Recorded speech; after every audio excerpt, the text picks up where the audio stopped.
అవసరమైన దాన్ని స్వీకరించు, అనవసరమైన దాన్ని విడిచిపెట్టు. ఇది స్టీవ్ జాబ్స్ పక్కాగా ఫాలో అయ్యే సూత్రం. అందుకే జాబ్స్ కాలేజీని, అకాడమీ బుక్స్ని వదిలిపెట్టి మేధావులు రాసిన బుక్స్ చదవడం మొదలుపెట్టాడు. దాంతో తనలో ఉన్న మేధోశక్తికి పదును పెట్టాడు. నాకు స్టీవ్ జాబ్స్లో నచ్చే విషయం ఏంటంటే, అందరిలా గొప్పదాని వెంట గుడ్డిగా వెళ్ళడు. తనకు దొరికిన దాన్ని చాలా కళాత్మకంగా గొప్పగా చూస్తాడు. అందులో ఒక భాగమే ఆటోబయోగ్రఫీ ఆఫ్ ఏ యోగి అనే ఒక బుక్. స్టీవ్ జాబ్స్ ఒక దత్తపుత్రుడు. తన పేరెంట్స్ కని వదిలేశారు. దాంతో అతనిలో ఒక వేదన మొదలైంది. తానెవరో తెలుసుకోవాలనుకున్నాడు. తనకు జన్మనిచ్చిన తల్లిదండ్రుల మూలాలను అన్వేషించాలనుకున్నాడు. సరిగ్గా అలాంటి టైంలో తను ఆధ్యాత్మిక వైపు మొగ్గు చూపాడు. దానిలో భాగంగా భారతదేశం వచ్చాడు. 1960స్లో జడలు విప్పుకున్న హిప్పీ కుర్రకారుకు నీమ్ కరోలి బాబా ఒక గురువు. సో ఆయన్ని కలవడానికి భారతదేశం వచ్చాడు. కానీ స్టీవ్ జాబ్స్ వచ్చేసరికి ఆ బాబా చనిపోయారు. సో ఇక చేసేది ఏం లేక హిమాలయాస్కి దగ్గరలో ఉన్న నైనిటాల్ గ్రామంలో ఒక రూమ్ తీసుకున్నాడు. ఆ రూమ్లో ఒక యోగి ఆత్మకథ అనే బుక్ అంతకుముందు స్టే చేసిన వాళ్ళు వదిలేసి వెళ్ళారు. సో జాబ్స్కి మరో గత్యంతరం లేక ఆ బుక్ని చాలాసార్లు చదివాడు. తానెవరో తనకు తెలియకుండా ఒక గమ్యం లేకుండా జడలు పెంచుకొని తిరుగుతున్న జాబ్స్కి ఆ బుక్ ఒక గమ్యం చూపించింది. తనలో ఉన్న ఒక వేదనకి కొంతవరకు సమాధానం ఇచ్చింది.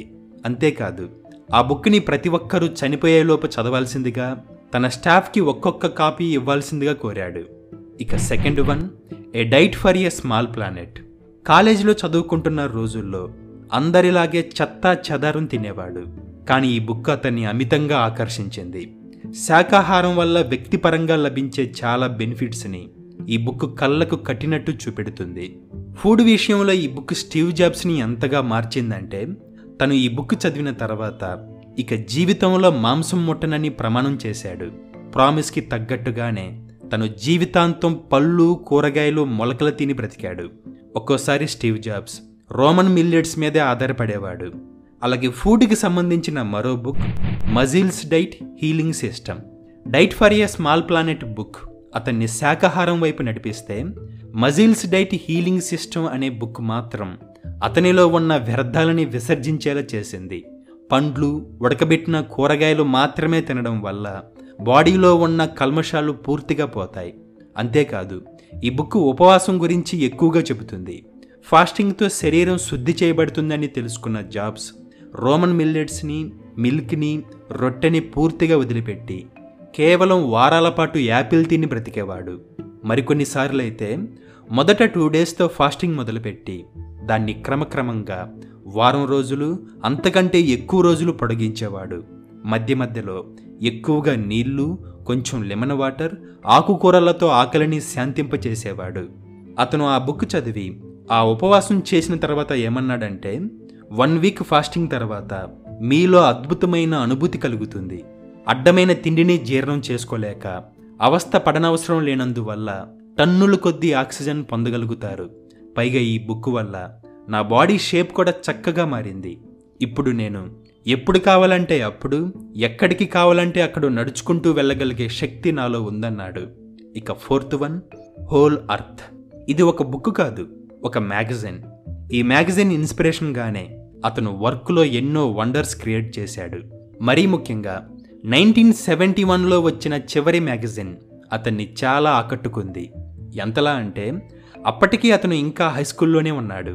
దాంతో ఆ మ్యాగజైన్ని కాలేజీకి, యాపిల్ తోటకి తీసుకెళ్ళి పదే పదే విపరీతంగా చదివేవాడు. ఆ మ్యాగజైన్ వెనుక అట్ట మీద ఒక ఇమేజ్ అతన్ని ఎంతగానో ఆకర్షించింది. మిట్టపల్లాలుగా ఉండే ఒక ఖాళీ బాట అది. ఆ ఇమేజ్ కింద స్టే హంగ్రీ, స్టే ఫూలిష్ అనే మాటలు ఉన్నాయి. ఈ స్లోగన్ని తను జీవితాంతం తూచా తప్పకుండా పాటించేవాడు. తనే కాదు, యాపిల్ కంపెనీ ఎదుగుదలలో ఈ స్లోగన్ ఒక భాగం అనవచ్చు. ఇక నెక్స్ట్ వన్, ఐన్ ర్యాండ్ రాసిన అట్లాస్ షృగ్డ్. ఫౌంటైన్ హెడ్లోని ఆబ్జెక్టివిజం ఫిలాసఫీ వ్యక్తికి అప్లై చేస్తే, అట్లాస్ షృగ్డ్లో మాత్రం ఆబ్జెక్టివిజాన్ని వ్యవస్థకి అన్వయించింది. మరీ ముఖ్యంగా ఈ బుక్ పారిశ్రామిక వ్యవస్థ గురించి మాట్లాడుతుంది. సో ఈ బుక్ టెలికమ్యూనికేషన్లో అతన్ని అగ్రస్థానంలో నిలబెట్టిందనే చెప్పొచ్చు. ఇక సిక్స్త్ వన్, ఇన్నోవేటర్స్ డైలమా.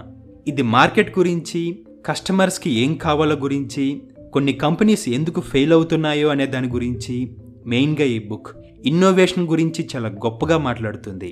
సింపుల్గా చెప్పాలంటే కన్జ్యూమర్స్కి కనీ విని ఎరుగని ప్రొడక్ట్ని పరిచయం చేయాలని చెబుతుంది.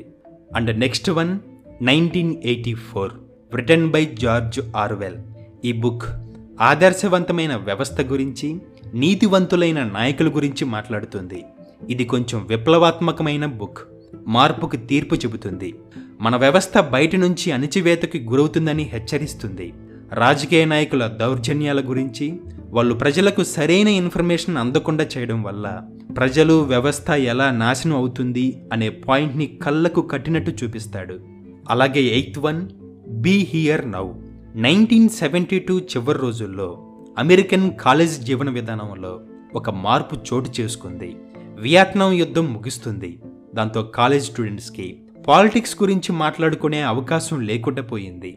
మిడ్ నైట్ వరకు హాస్టల్స్ రూమ్స్లో జరిగే కన్వర్జేషన్స్ క్రమేపీ వ్యక్తిగత పురోగమనం వైపు దారితీయడం మొదలైంది.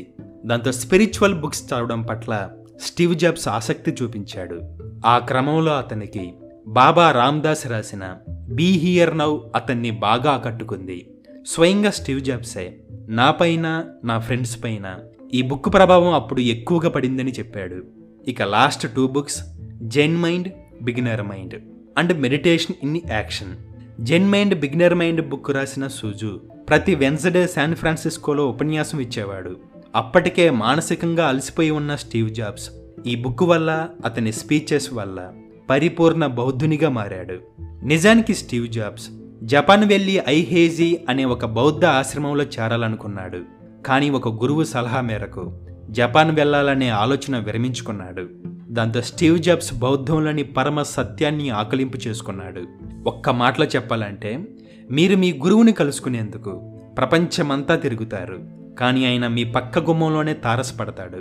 అలాగే స్టీవ్ జాబ్స్ బౌద్ధం నుంచి నేర్చుకున్న ఇంకొక నగ్న సత్యం ఏంటంటే, మీరు స్థిమితంగా కూర్చొని నిశితంగా పరిశీలించినట్లయితే మీ మనస్సు ఎంత అలసటగా ఉందో మీరు చూడగలరు.